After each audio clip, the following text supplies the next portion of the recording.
नमस्कार, मैं हूं मनोज्ञा लोहीवाल। स्वागत है आपका फिर से। लेकिन इस बार मैं बता रही हूं कि कैसे जमीन नहीं नदी के नीचे चल रही है मेट्रो।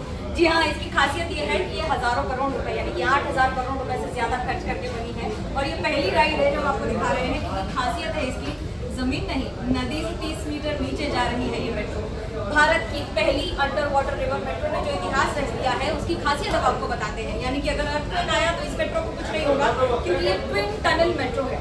ट्विन टनल का मतलब है एक साइड से टनल से ट्रेन आएगी, दूसरी साइड से जाएगी और इसी तरह की प्रक्रिया लगातार रहेगी। अब इसकी खासियत ये है कि जब इस मेट्रो में आप सफर करेंगे तो यहाँ पर आपको नदी के नीचे पानी नहीं दिखेगा, नदी के नीचे आपको आसमान नहीं दिखेगा, नदी के नीचे आपको सिर्फ एक ही तरह का तापमान और तस्वीर दिखेगी, जो कि मतलब है बाहर आपको सिर्फ ट्यूबलाइट्स ही दिखेगी। अब ट्यूबलाइट्स में आपको दो बातें बताते हैं। पहला ये कि ये हावड़ा स्टेशन के लिए बहुत बहुत बहुत इंपॉर्टेंट मेट्रो है, इसलिए क्योंकि ईस्ट वेस्ट कॉरिडोर जो अभी तक आप नदी के ऊपर से यानी कि ब्रिज के ऊपर से ट्रैवल करते थे या नदी के वाटर यानी कि वाटरवेज यानी कि शिप्स बोट्स इसके जरिए ट्रैवल करते थे, उसकी जगह आप चंद मिनटों में हावड़ा से लेकर धर्मतला तक पहुंच जाएंगे।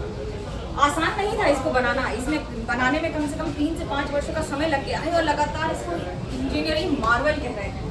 Why is it called an engineering marvel? Well, because it's the first underwater river metro that has been made in such a way that has made history. अब आपको आंकड़ों की बात बताते हैं।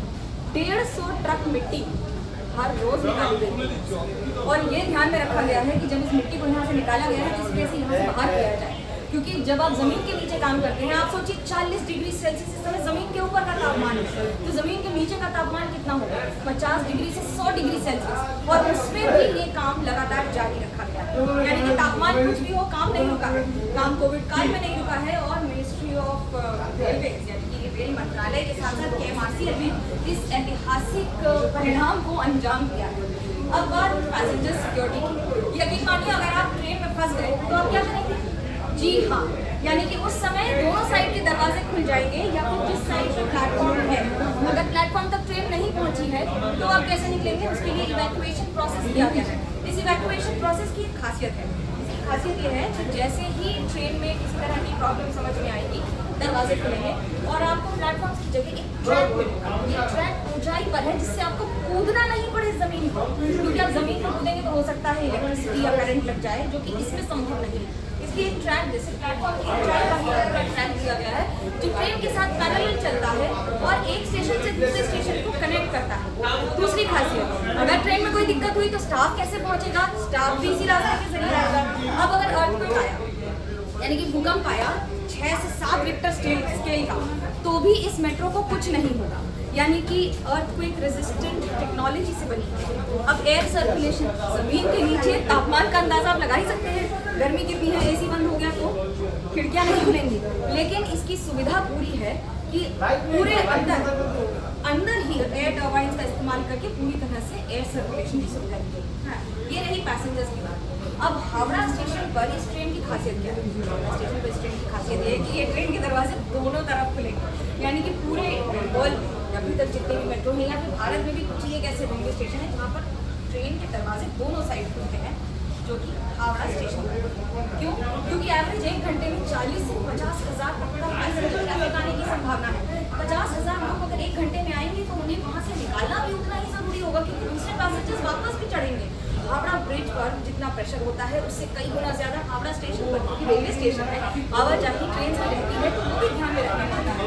अब आपको इसकी कोई टेक्नोलॉजी अनाउंसमेंट्स है वो तो नॉर्मल होते रहते हैं, लेकिन उसके साथ साथ यहाँ पर आपको इमरजेंसी कॉल बटन दिया गया है। इमरजेंसी कॉल बटन से आप यहाँ पर ड्राइवर से डायरेक्टली बात कर सकते हैं, यानी कि आप बटन दबाइए इमरजेंसी कॉल बटन, ये रहा इमरजेंसी कॉल बटन। इसको दबाने के बाद आप सीधा press button, wait for green light. जैसे ही ग्रीन लाइट पे जली, इसका मतलब है कि आपको कनेक्ट कर दिया गया है ड्राइवर के साथ और उसके बाद यहाँ से आप ड्राइवर से बात कर सकते हैं। ये सुविधाएं बहुत सारी ट्रेन में दी गई हैं, लेकिन यहाँ पर और ज़्यादा ज़रूरी हो जाता है, क्योंकि ये ट्रेन ज़मीन नहीं नदी के नीचे। अब आप सोचेंगे कि नदी के नीचे बना तो दिया, पानी लीक हो गया तो क्या?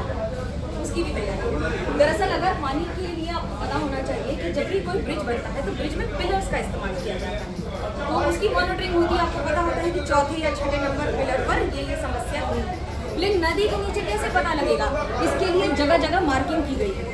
मार्किंग इन द सेंस कि आपको बताया गया है कि आप अभी DRM बिल्डिंग के नीचे हैं, अभी आप ब्रिज के नीचे हैं, अभी आप इस इमारत के नीचे हैं, अभी आप राइटर्स बिल्डिंग के नीचे है, लेकिन उसके साथ गर्डर्स की मार्किंग की गई है।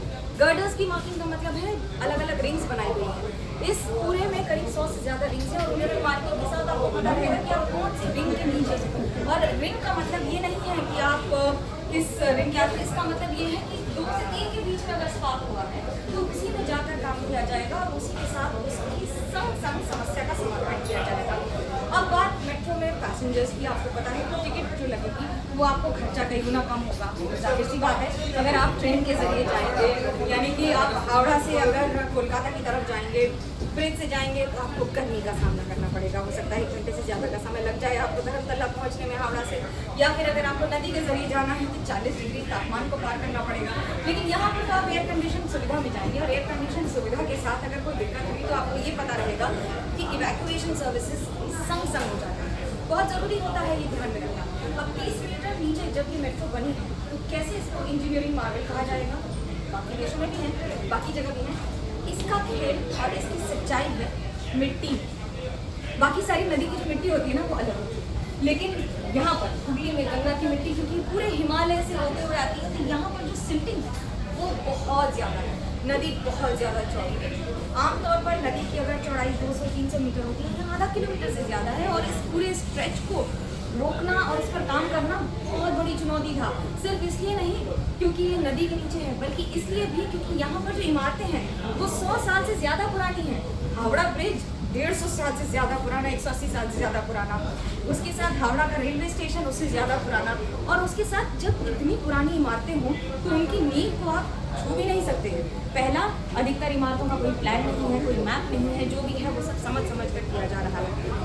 वो बाजार इलाके में तो कई बार प्रॉब्लम भी हुई जहाँ पर इमारतें हिल गई, क्रैक्स आ गई, जिसकी वजह से जगह जगह पर समय पर इस मेट्रो के काम को रोकना पड़ा। लेकिन अब आप अंदाज़ा लगाइए कि जहाँ एक हो, जो मैं आपको बता रही थी, देखिए वो आपको समझाते हैं, आप कैसे बताएंगे कि जो गर्डर्स बने हैं इनके बीच में जो स्पेसिंग दी गई है ये बहुत ही ज़्यादा साइंटिफिक है।